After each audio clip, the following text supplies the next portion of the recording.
Hey everyone, and welcome to Screams After Midnight. I am Peter, that is Tim. We talk about horror movies on this show, and this is actually a new horror movie, a new release, which released on Netflix. It's a straight to Netflix movie. It is called The Open House. So we will start spoiler free, as we always do. We'll give you a spoiler warning before we get into spoilers, somewhere in the middle, so don't worry too much about that. And we're going to get into it. So, what is The Open House? Actually, first of all, Tim, I feel like sometimes, Tim, you don't say anything until I ask you the question, like, 2-3 minutes in. So just to break that trend a little bit and actually, divert the opening. Yeah, how are you? How's your week? Having a nice weekend? Yeah, not too bad. Did a show yesterday with my friend. That was fun. And we saw some friends had a housewarming party, and they had PlayStation VR, which it was really fun. So yeah, having a nice weekend. Well, when you say you did a show, I know what you mean by that, but explain to the audience what you mean by you did a show. It was I dabble in the stand-up world from time to time. This one it technically wasn't stand-up; it was more like a storytelling show. But it was out here in Los Angeles. It was called the Best Friends Show, where they had two friends come up and tell a story together. So me and my friend went up and did that. Oh, interesting. What was the worst heckle you've ever had? Oh, if you can repeat the language, that because you might not be able to. Worst heckle. See, I think I don't know, my stuff is kind of weird and awkward, so I don't get like a lot of, boo, you suck kind of heckles. I just get I don't know. I think maybe like one of the worst shows I ever had was just I was opening for like an R-rated hypnotist, so already it's not like off to a great start or whatever. An R-rated hypnotist. Yeah. I've never heard that phrase before in my life, but continue. And the show was just not going well. It was just like, it was only 10 minutes, but there was like no laughter whatsoever. And not really a heckle, but like at the end, it's like, I said, well, guys, I got good news. That's it for me. And like the crowd just like erupted like in applause and like, yeah, woo, like thank God. So I don't know. I guess kind of not a heckle, but it's something that stands out. It's one of the worst. First of all, I feel bad because that sounds awful. Secondly, I like that your plan typically is to make your jokes so weird that you've basically just confused the audience enough that they can't even heckle. They're so taken aback by the weird shit you're saying to them that they can't even muster up a sentence. Yeah, it's almost heckle proof. It's almost it's a lot of self-deprecating stuff, so it's kind of hard to be like when you're telling a joke and you're like, hey, I suck, and people are like, yeah, you, oh wait. Okay. All right, well, we'll see if this movie's heckle proof, because we're going to talk about The Open House. So what is The Open House? The Open House is about a mother and son who the husband dies. He's hit by a car or something, like the van, a truck, whatever it is, at the start of the movie. And they're really struggling financially, so they move into the mother's sister's house, which she's selling currently, but they can still live there. They can still make use of it for the time being. The only rule, of course, is that on a Sunday it's an open house for people to come in and check out the house, so they have to leave whilst the realtor sort of shows them around and that kind of thing. And creepy things start happening around the house, implying that someone might be there that's not meant to be, someone who may have stayed in the house from the open house. Is kind of the gist of the movie, and there's maybe hints of other things going on throughout and other things going on. So it stars Dylan Minnette, who I actually have seen in a few things recently. He was in the Goosebumps movie. He was in that Netflix show 13 Reasons Why. He's one of these kids who play. He's still young enough to play teenagers, so he's doing a lot of that right now. But I feel like I've seen him in a lot of things over the last couple of years in that kind of role. But that's so. Tim, I'll ask the question. Yeah. Actually, see, before I ask the question, I want to just give you a bit of background on just before I watched this. I happened to just check, like, it wasn't Rotten Tomatoes, but I think I checked IMDb before I watched it, and it had a very low rating. And I glanced at the reviews, and the reviews were tearing it apart and calling it one of the worst things they'd ever seen. So, with that in mind, I asked you the question, Tim. How did you feel about the open house? Did I like? Oh, that's a good question. Here's no, I did not. I did not like this. I when I was done watching it, I was kind of like, whatever. It's it wasn't great, but it's just like, okay, fine. But as I like started thinking about it more and more, I got really pissed off about it because it is like the definition of mediocrity. Like, it is so bland and generic that it actually like pissed me off more. Like, I think that like on like technical levels and stuff, there really isn't anything like that bad. Like, but it's just like the plot's generic. The characters, there's like nothing interesting about them. I find the movie was so emotionally predictable. Like, I say that because I didn't know exactly what was going to happen in the plot, but you just tell like from the music and stuff exactly what they wanted you to feel at that moment. And you could tell like all the beats that were coming, like, all right, the son and the mom are gonna have a fight. Like, you knew the dad was gonna die in the beginning. You knew that oh, in this scene, that it's gonna get intense, but there's gonna be nothing. It was just, everything about it was like just so bland. It was really frustrating to me. Yeah, it was really obvious that was going to die in the beginning, although, to be fair to it, I am pretty sure if you watch the trailer, in the trailer that the dad dies at the start. So I don't know if I can really criticize it for making it obvious that the dad was going to die when that's the premise of the movie, is that everything happens because he dies. But yeah, I mean, I actually kind of agree with what you just said. I think reading that it was one of the worst things ever made by several comments on the internet before I watched it set me up for a complete turd. And it's not a turd, it's just kind of a middling movie. No, I think that's like way extreme, and I think that's just kind of the way the internet is nowadays. Everything's either the worst or the best. Well, I think, cause this is the thing, the main reason why a lot of the comments I saw on the internet were pissed at it was that, it's set up things and didn't pay it in. Like, I almost feel like the one thing they were complaining about is the one thing that I kind of almost liked about the movie, but everything else is what I thought was bland and like generic and whatever else. But we'll get into the details. I'll say this though: if you think this is one of the worst things you've ever seen, you have not seen that many bad movies. You have not seen the shit we've seen. Yeah, I think like on a technical level, there really isn't much that's bad. Yeah, like, I mean, it looks like a movie. It looks professionally made. It's not the greatest direction in the world. It's bland, but it looks like a movie. Like, it's not like hard to watch. Like, I think that's the terms of like really bad movies when you're watching it and there's like, there's something about this that makes me want to shut this off. Like, with this, it's like, all right, it's a little boring and generic or whatever, but I can sit through it. But here's the thing though, I don't actually think that for a chunk of it it's that bad, because I think for a chunk of it you're like, okay, it's setting things up, let's see where we go with this. It's not until later on where you kind of realize that some of the things, because there was several things I was thinking early on in this movie that there's really this going on. And then it turned out to not be really that at all, or really anything other than the exact obvious of what's happening is happening. Because they did something very specific at the start of the movie, and I thought it was a big indicator of something for the rest of it.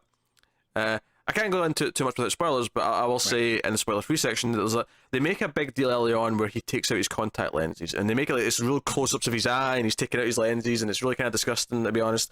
There's a reason why I don't have contact lenses. I don't want to be touching the eye.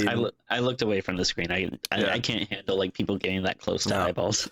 No. My good old-fashioned spectacles serve me well, and I'm happy to keep them. But hey, so they make such a big deal of this, and then he's on his glasses for most of the movie after that, after his dad dies. I was thinking they were doing something thematic with the, like, like seeing things for what they really are, and like I was thinking for a long time in the movie that things weren't what they seem. I honestly thought for a long time that he was going crazy and that everything was just in his head, and he was being paranoid. I really thought it was going that route at one point.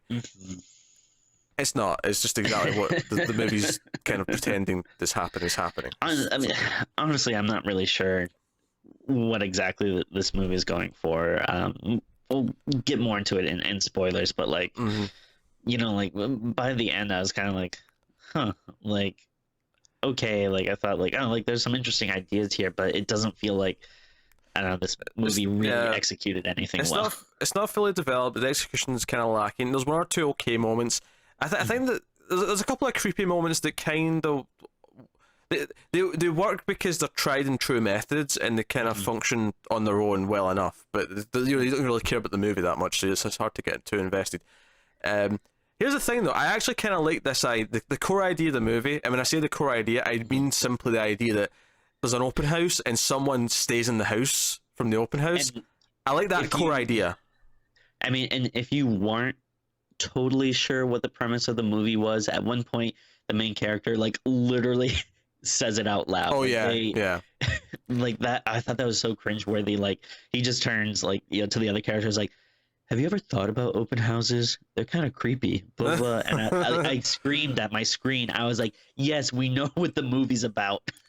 Yeah, like, I think the core idea is fine. You could get like a really creepy version of Hydra in the House, the classic Gary Busey movie, which, you know, like I could, you know, I think there's potential there. I like the idea of someone in the house at night when they're asleep and, you know, whatnot. The movie really wants to play it as a serious drama with creepy moments.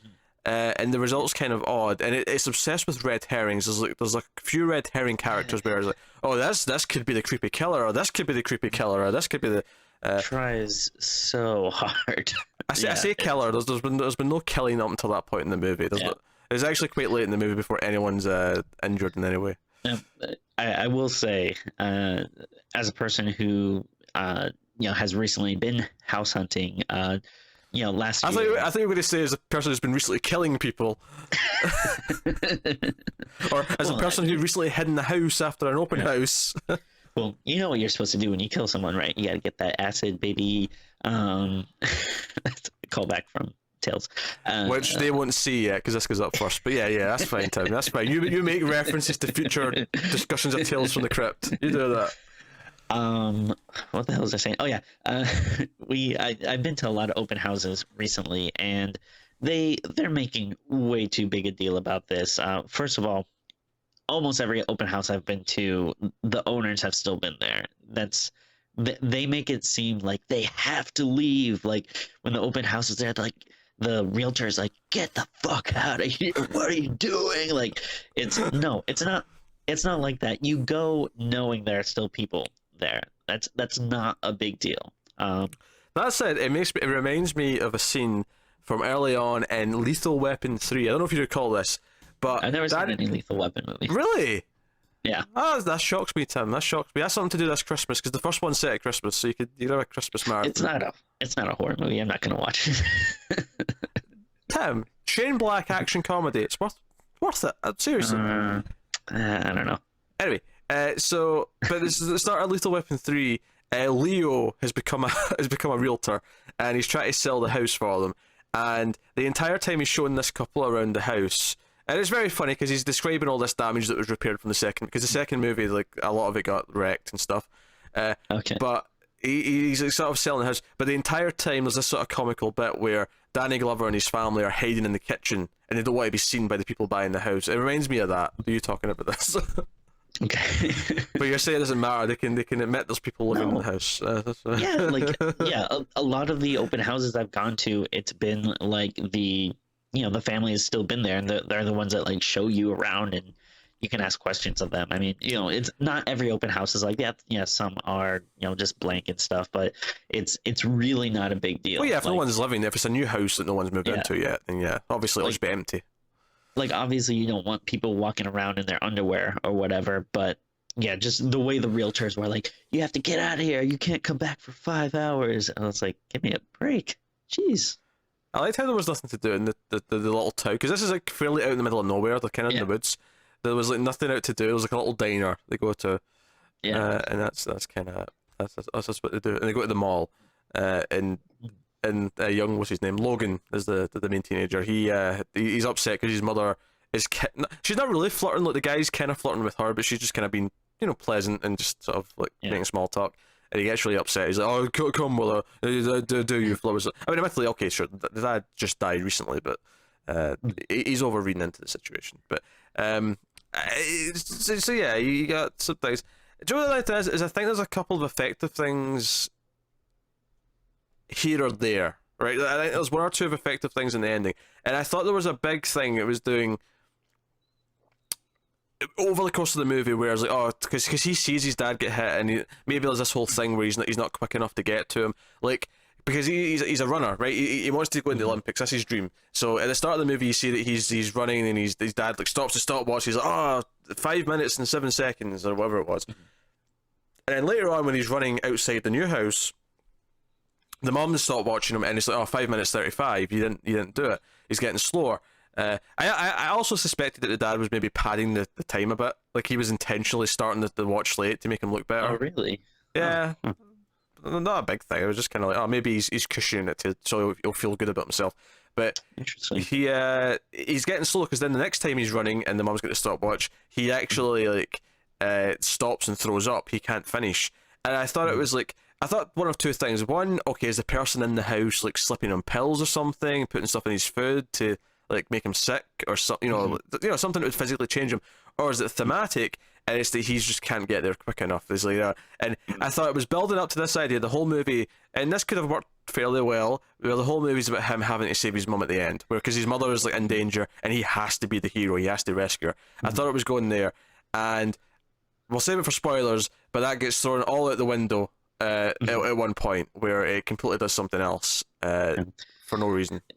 Yeah, I think I think you're giving this movie more credit than it deserves. About like thinking about a lot of this. Well, because it was playing everything like a serious drama, so I was thinking that things represented stuff. I was really trying to think about it and say, okay, what's this movie doing? Is there more going on? And I think there's a few things that intentionally, the stuff with the eyes, and that he might be going crazy, and that his mum thinks he's imagining things, and that he's the one like hiding things around the house and turning off the hot water. Like, I'm like, there's clearly some hints in here that there's something else going on, and I feel like it has a lot of little setup things that could lead to something, and then it just doesn't pay off any of them at the end. Speaking of his running, they do this one shot that I feel like I've just seen in movies like so many times where, it's running and the camera's following him, and then, he kind of has to stop in the middle of the road, and then the camera keeps going, and like, even stuff like that, I just felt like I've seen this before. It's just everything about it, just nothing like was screamed originality, to me at all. Two of my cats look ready to fight right behind the monitor. I'm just watching it right now. The eyes are being made. Oh no! Right, first contact. Oh god. Okay. Up. Right. It's all going down. Right. Cats. Come on. Down. On you. Shift. Alright, there we go. Disaster. Catastrophe, if you will, behind the computer screen. Don't roll your eyes at that. That's a time-honoured pun. Time-honoured. Alright, let's give a spoiler warning so we can talk about things. I mean, this is the weird thing. I feel like there's normally a lot of things we talk about. I think I'll give it credit. I'll say the actors are pretty good. The lead two actors, I think, are good actors. Sure. Yeah. I think they feel natural. Yeah. So I think the acting's solid. This is the thing. Everything's very professional. It's just a really bland script with a really bland story with a shitty kind of bland ending. For some reason, me and Melissa kept thinking that there was like something going on between the son and the mom. Like, you thought incest was going to be where it was going. I don't know. It seemed like I don't know. Like when they're eating, like when they're out to eat and stuff, it seemed more like a date than a mother-son thing. I don't know. I think that's on you guys and your weird thought process. Admittedly, the whole thing where like she can't afford to pay for it, so he gets his money out and pays for it, was kind of weird. It was like, he's paying for her dinner now. She's running around all over the house in a towel and everything. Yeah, there's actually one scene where he like comes into the bathroom after she like screamed because the water went cold, and he basically gets a glimpse of her full frontal.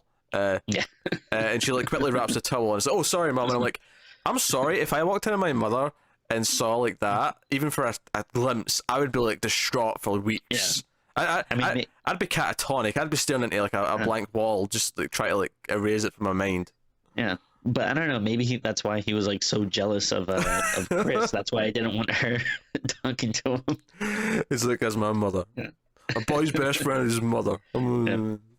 You know what? You know what I thought was strange. The car hits the dad in the beginning, Mhm. and I think they mention like that they're at a like a wake or something, and I think someone just kind of mentions in the background like, oh, like the driver had a heart attack and like drove into him or whatever. I was like, I didn't even hear that. I didn't notice that. This is news to me. yeah, I was like, that seems like so like Frivolous. all right, Why? like, yeah, he could have just been hit by a car. Doesn't do they not want us to feel bad for He the stepped driver? out. He Like, stepped out in the road and like car hit him. I wasn't really blaming the driver necessarily. Yeah. Like, it was fine. Here's the thing. You're talking about setting stuff up that never pays goddamn off, right? So we're in spoilers, right? This isn't that spoiler, but I'm just for future sake, we're in spoilers now, right? So he goes to the store at the start, and he's like, and you see that they're arguing about money when he comes back out into the kitchen. And he's like, "Hey, kid, I'm going to go and get some eggs. Do you want to come?" And as they're leaving, Naomi, his mum, says, "Hey, get milk as well. We need milk, right?" And they go to the store, and we follow the dad inside the store. He goes to the fridge section, and he pulls out the eggs, and he just walks away. And then the camera tilts down to the milk. He's not got the milk, right? And I don't know how I expected this to pay off, but I was expecting something like, and I guess all it's doing is showing that he doesn't listen and he's a shitty dad, and this kind of or a shitty husband, and this kind of comes up later where she kind of blames him for all the financial problems. She's like, "Oh, the reason why we're so screwed is because of everything he did before he died," right? Fine, but it made such an emphasis on it that I thought there was going to be some dramatic payoff to like, I don't know.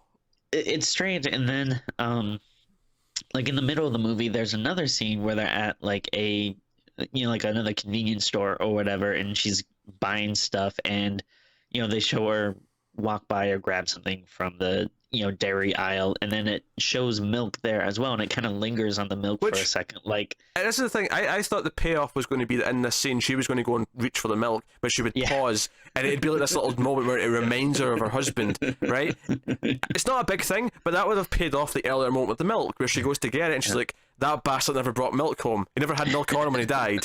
That asshole," right?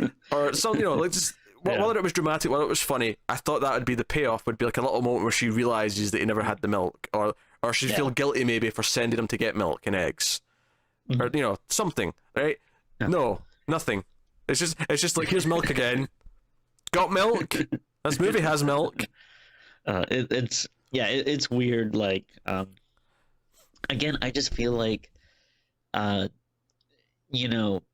than like being able to shoot the scenes and get like good actors, I feel like this movie doesn't know what it's doing in terms of like the like I said, just plots and like stuff. And technically it is, again, it's professionally made, it's fine, and then but like the actual story and plot and the content is just ugh.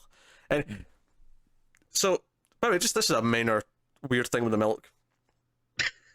Based on my own experience, I thought it was interesting that the store had with the milk, maybe both times in this movie, how you have the different coloured caps for the different, for the different kinds of milk, right?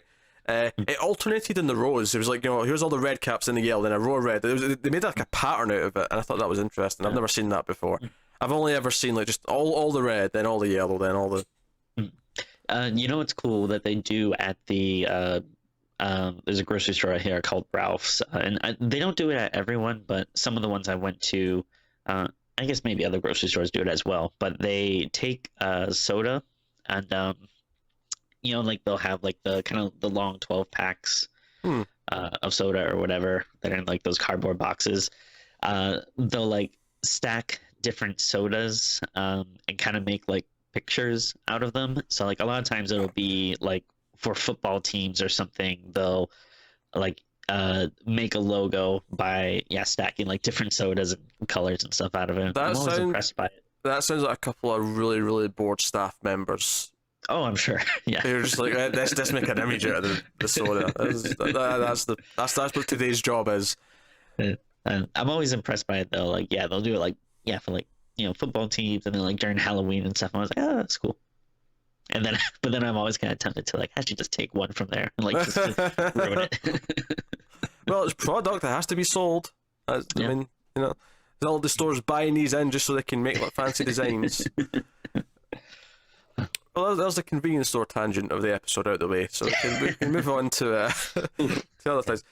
So, yeah, it's like I was saying, I was thinking, okay, so the thematic thing in this episode is that he keeps getting slower, he wasn't quick enough to save his dad, so he keeps having these flashes to it, and it was these flashes to it mixed with the whole contact lens thing in the glasses, it was making me think he wasn't seeing things clearly, maybe the world, like he was going crazy and everything was kind of not really happening. Oh, and this annoyed me too. They do this thing that they do in every movie where the teenager discovers this old song that, they love so much, and it's like, this obscure old song no one's ever heard of except for me, and yeah, he's listening to it, and it's fitting into like his life, and giving him flashbacks of his dad and stuff. I was like, give me a break. I mean, not my thing. Actually, I just noticed both directors. It's co-directed by two people, Matt Angel and Suzanne Coote. They both have cameos. Do you remember the cop who's a really bad actor who comes over and like tells them that just to like everything's fine, just be kids. Yeah. That was one director, and then the waitress in the diner was the other director. Oh, okay. So they gave themselves cameos. Oh, interesting. They're like Hitchcock. Sure. Like shit. Yeah. Anyway, I was talking about the ending. So I'm thinking, okay, so take away the idea that he's crazy away, right? So take away that. What's left? Okay, so the thematic idea, he was too slow to save his dad. So he's going to have to save his mom. He's going to be quick enough to save her at the end. That's what's going to happen. Instead, he stabs her. Yeah. This is so dumb. He accidentally stabs his mother. Here's the thing. So he's, his mom's in the basement. She's screaming. He, goes down to, help her, and he's wandering through the basement. It's dark. It's silent. He has a knife out, and then his mom like jumps from the corner and screams, and then he stabs her. I was like, why? Like, why are you jumping out and screaming at him? Like, it's all silent up until then. Why at no point are you just like, Logan, I'm here. Like, I'm not gonna jump out at you. Like, don't stab me. Like this was. It felt so forced. He's also shivering the entire time because he was dumped in water outside in the snow when he got knocked out. Do you know what? The one bit of credit I'll give it, because Chris stays over this night in the couch, and we find Chris dead in the car with his throat slit. That's kind of the first casualty. The one thing I'll give it credit for, I do actually kind of like the how the killer sort of reveals he's there to the mother. I mean, part of it's contrived. I don't like the contrived part, but I do like the idea that he lies next to her in the bed, and she just thinks it's him, it's her son, because they've arranged to sleep in the same bed that night. Maybe adding to your credence to your theory that there's some incest brewing eventually. But so she's there, and he's lying on the other side of the bed. That's kind of creepy. It works. It's a fine idea. It's not original necessarily, but it works. And then she's I developed some photos, which, by the way, 2017, 2018, who's developing photos anymore? Yeah. Like, how old's a camera? This is insane. Whatever. Yeah, I think he was saying like, like you can still like go after your dream or whatever, and like as I have some friends who, wanted to be photographers, and it's just like, in this day and age, like it's good luck. It is rough when everyone just uses their cell phones and everything. So good luck with her if she wants to do that. But the thing is, though, I mean, I know these this mum and son are financially in a rough place, so maybe not them specifically, but it's not actually that expensive to get a pretty decent camera if you want to get into photography. And they're all digital now, so I can only assume she's using an old camera, which is fair enough. But how many places are open that develop photos now, especially in this small town that doesn't have a lot of people? It just feels a bit far-fetched. But anyway, so that's not even the contrived part, though. Like, I mean, I poked some holes in it there, sure, but the contrived part is that the killer, which, by the way, I thought it was a bit weird that we never really get much of her actually taking the photos to like establish that she was really going around taking photos again. I felt like that was a scene that was missing, like where we saw her like actually take some shots of birds or whatever, and doing her thing. But anyway, she's waking up to go to the toilet. She comes back and she's still kind of awake. So so you know what? I think I'll choose this exact moment to look at the photos that I had developed. Not when I got them, not in the car before I started driving home when I first got them. I thought, oh, I'll have a look through my photos. No.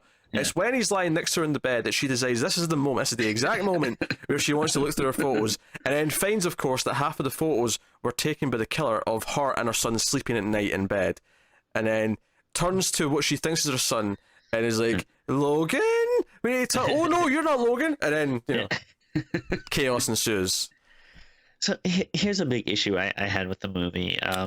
So do we want to spoil the ending like right now? Like yeah, okay. that's true. So yeah, run spoilers. Spoiler alert! Like you said, there's all these like red herrings. Like, is it this guy? Is it this guy? Is it the creepy realtor assistant? Is it the crazy, Alzheimer's neighbor? Yeah. Martha.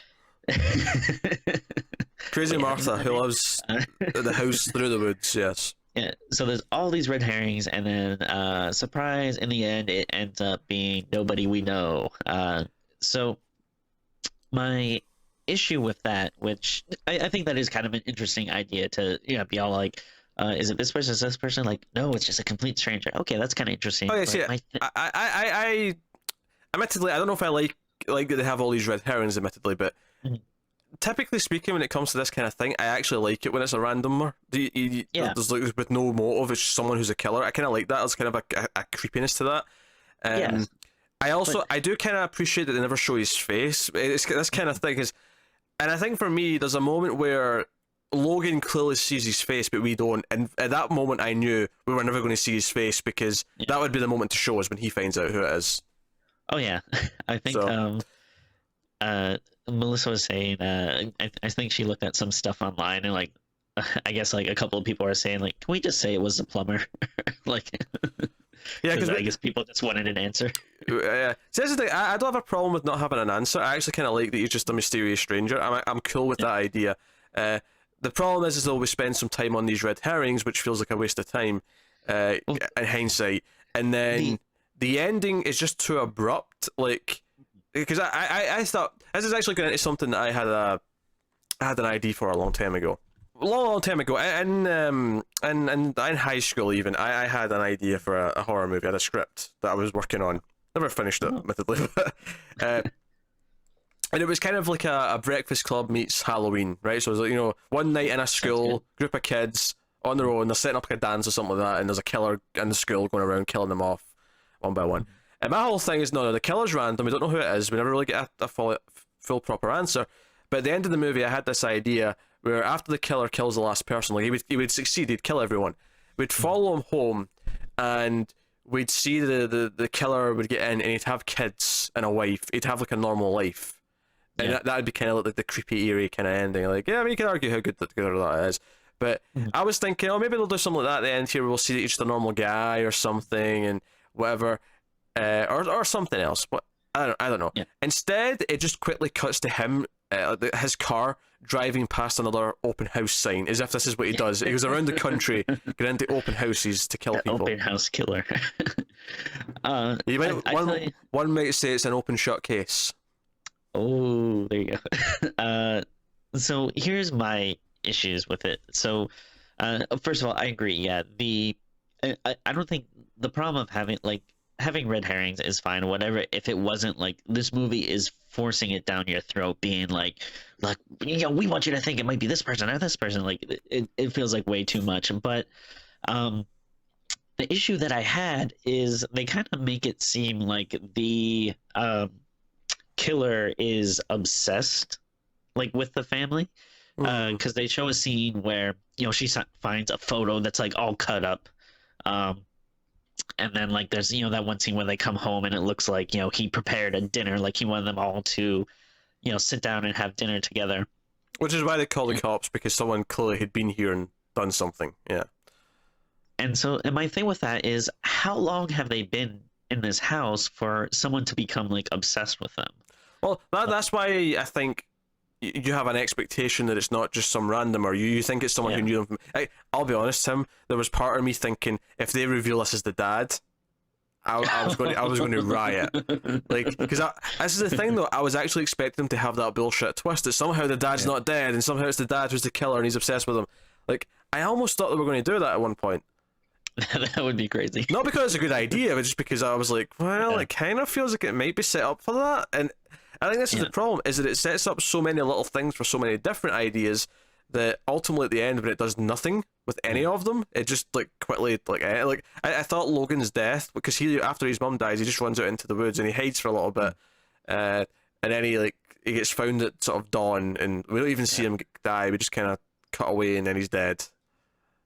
Yeah, that was like real dumb. Although, I think maybe credit I'll give the movie, like the one kind of like, ooh, this is like a good like unsettling scene is when the killer like bends down and takes out his contact lenses. I thought like, ooh, that's like, you know, kind of like disturbing and unsettling. Yeah, and obviously we know his vision's quite bad without them. It's not like because I can take off my glasses and I don't like reading things that are small are hard, but I don't have trouble with vision. Like I can see I can see things around me. I can cross the street without my glasses. I'm fine. But we see that his vision's quite bad. We see it's quite blurry, and it's nighttime, of course. So he's kind of given him a handicap almost. Yeah. So there's a couple of okay moments. That's a good sort of tense moment. I like him lying in the bed next to the mum. Like I said, the photo thing's contrived as shit, but the actual image of him like sneaking in and lying down next to her is actually quite creepy. I think it did that thing where it relied a little bit too much. There's actually a few moments where I thought that'd have been even more effective if you didn't have the loud music sting to go along with the moment. There's a few of those. They definitely read like I don't know, jump scare 101 or something, because everything is punctuated by a loud music sting in this. Yeah. And again, it's so predictable where like there's a scene in the beginning when they're first exploring the house and he's walking down this kind of like the basement's kind of like, you know, stone cobbles and stuff, and he's walking and the music's getting more and more and more intense as he like is turning the corner, and it's so easy, you just know like there's not going to be anything there. They're building it up to make it think like there's something going to be there, and there's not going to be anything there. Not the first time he goes down there. It's obviously not going to happen. I almost sometimes think that a movie script, especially for a horror movie, should kind of play against what the audience expects. Like the audience knows nothing's ever going to happen at this point in the movie, so maybe do have something happen. Like do something crazy at that moment because we're never going to expect it at that point. Yeah. And this is kind of stupid, but like the hot water scenes where she's in the shower and then she has to go down, turn the pilot light on because the water turns cold. Like, it really bothered me that she was just like going down to this, you know, very cold basement in just like a towel, and I don't think she was wearing anything on her feet, like no slippers or sandals. No. I thought that was weird as well. I'd be at least putting on shoes to go down there, if nothing else. Yeah, that like boggled my mind. But no, but we have to have the mom going through naked to the house to tempt the son for the incest plot that we never got to. That's what I'm saying. I don't know, those turning the pilot light on, like I think it was on like 2 or 3 times it happened, but it felt like it kept going on and on and on to the point where I'm like, they're going back down and turn the pilot light on again. Well, it's because every time it happened, it took like 4 attempts to do it. Like they kept just going through like multiple matches trying to like do the whole thing. Also, it's an alien thing. I mean, I've never been in a place where you have to actually light the pilot light like this. This is me neither. My water heater is a bit more advanced. Doesn't need the manual. Yeah, just flip a switch. It just goes on. It's fine. It's easy. Newfangled technology. Maybe it's an old house. Maybe that's what they're saying to us. She's got an old camera that needs photos developed in 2018. And what boggles my mind as well is that it's not even like it's set in the past, because there's like smartphones constantly. Like there's a big plot point where he loses his phone for like days, and then she finds it next to the furnace and then thinks he's been up to no good. Yeah. Because he's messing with her, because he's upset that he's here and not at school, because he loves school. It really feels underdeveloped. It feels like they didn't really know what they wanted to do specifically with the movie. They just wanted to have a creepy movie, so they just had a lot of different ideas. And I don't mind the somber drama tone that it has for the most part. I think that can be fine for a horror movie, but it struggles from actually having something to say or do. This is like a Netflix original, right? Like because got this movie first. I think. I think it was already made by a production company, and then they bought it. So it wasn't like Okay. A lot of their movies are like that actually, where they sort of buy, they go to the festivals and they see the new movies and we'll buy a couple of these and. So it's not okay. So not like a Netflix original, but exclusively on Netflix. Yeah, I mean, for all intents and purposes, an original, just because they own the rights to it now. Just the only reason why I'm bringing it up it's just because I'm like, Netflix, what are you doing, man? Like you gotta like you had some like hits last year, but hey, Babysitter was Babysitter was good. I love Gerald's Game. That was like one of my favorite of the year, and but I don't know. Like, what was the most recent one? Like Bright. This. Yeah, Bright was rough. They have a lot of good content though, and they've got the new Duncan Jones movie next month, which I am greatly looking forward to. Oh, was that Mute? Yeah, from the director of Moon and Source Code. And Warcraft. We don't mention Tim. We don't talk about Warcraft on this channel, right? No Warcraft talk. Thank you very much. I haven't heard much about the movie, but it does the little bit I've heard does sound exciting. So I love that though. I love that it's this low budget sci-fi because that's what he does well. Like I was so disappointed when they announced he was doing Warcraft. I'm like, okay, this is going to be 3 years. It ended up being like 4 or 5 years of him focusing on this movie that I don't care about. It turned out to be a rough thing that was a lot of studio meddling and like I don't know. It doesn't seem like most people liked it. I mean, I have no interest in ever seeing Warcraft, and it's a shame because I really like Duncan Jones. So I am so glad that he's got this little sci-fi movie on Netflix next month. I'm looking forward to it. It's like World of Warcraft. Is that like one of the like biggest video game things out there? Because I mean, maybe not as much as it was, but yeah, that is definitely for a long time it was. Just because I know, obviously, we like video games, and I know a lot of people that play video games. I don't know anyone that plays it. Oh, I do. Well, not anymore, but I knew people. At its height, I knew a few people who were into it. Yeah. I've just never been into MMOs, so it never appealed to me. Yeah, I'm not a big fan either. I like multiplayer games typically. Co-op can be fun, but I'm not a competitive multiplayer person or MMO or I'm yawning just thinking about it. Like, hear that. So, but no. Anything else about Open House, Timmy, that we want to talk about? Because I think I want to reiterate is I think the two main actors are good. Mm-hmm. It is technically kind of fine in the sense that it looks professional, even if the direction is not particularly great. Yeah. But, again, it's just it's fine. It's I think it's super bland and generic, but it's stupid and contrived at times as well. I think the stuff with the photos, the stuff both with the camera and developing the photo, and also she just happens to look at them at this moment and not like immediately when she's out the house, and she'd be safe to call the police and say, hey, someone was in the house taking these. But I think though, but I mean, it's on Netflix. Everyone has Netflix, so it's you're not like paying money for it, and if you like those kind of standard thrillers or whatever, sure, like throw it on. It's not gonna it's not gonna hurt you. It's not gonna. It made me a little angry, but I think most people probably wouldn't make too angry. I just thought people. That's the thing, though. I think it's the opposite. I think a lot of people are going to be way more angry than we are. I think we have a nice barometer because we've seen much worse. Whereas a lot of people are just hating this because they think it's terrible and they think they're just mad that there was no answers to anything. And I'm like, the answers isn't my problem. My problem is just kind of how generic and bland it is and whatnot. I'm interested in like who these people are and what other movies they've seen, because it seems like kind of a big stretch that going on and calling this the worst movie ever, and it because again, like we've seen so much worse. So much worse. Like, you go watch Bye Bye Man and you come back and tell me that this is the worst thing you've seen. All right, I think we'll rate the movie then, Tim. What would you give Open House out of 10? Out of 10, my laddie. It's kind of hard because again, like since there isn't really like huge technical flaws or whatever, like I feel like I can't go super low and give it like a 1 or something, but that would be hyperbole to the highest degree. Yeah.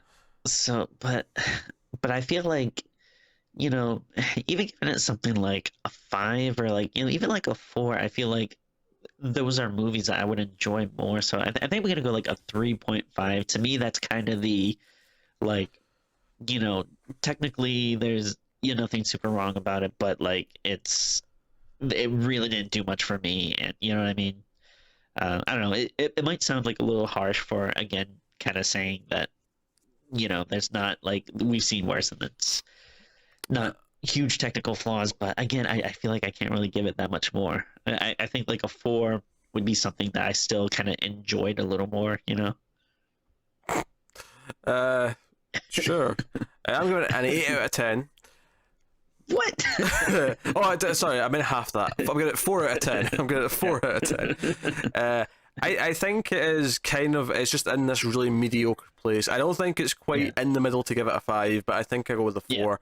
I don't think it's the most terrible thing ever, though. I don't think it's laughably bad. It's just really mundane and kind of dull. Yeah, I feel like, I don't know, when I think of like, I mean, different numbers can mean a lot of different things, but like I feel like a 4, like something like a 4 to me could be like, oh, maybe this was a bad movie, but I had like fun with it, I don't feel like there's any 4s that I feel that way about. I feel like I could probably think of some, but I feel like I like 6s and up, and then 5s, 4s, and maybe 3s I never like. 1s and 2s I might like because they're so bad they're funny. Sure. Yeah. I feel like 4s and 5s though I never like. Those are right in that middle. They're shit and boring, kind of, but not necessarily terrible though. They're not laughably bad either. Kind of realm. But hey ho, that is the open house, and this was an open shut case. It was mediocre to bad, but not the worst thing ever. It's not terrible either. So, yeah, so it's on Netflix though, so you can go check it out and let us know what you think in the comments. Of course, this one's going straight up for everyone because it's a new release, so no need to wait. Coming up this week for the YouTube, the public folk, we have the first Hatchet movie going up during the week, and for the Patreon early birds, the ones who get the shows a week early for the older reviews, you're getting, no surprises, Hatchet 2. So that's what's coming up this week from Screams. Of course, let us know what you think of the movies in the comments, like, subscribe, get us on patreon.com/MailFuzzTV to get access to the early episode and voting rights and other stuff over there. There'll be a link in the description. But it's patreon.com/MailFuzzTV. And I mean, I said that already, but I don't think I did. I'm hesitant, so I'm just going to say it again. But that is us. Yeah, Twitter @mail_fuzz, like, subscribe, all the usual jazz, all that stuff. But that's us. So thank you once again for watching or listening. We always appreciate it. Keep watching scary movies, guys, and we'll see you next time.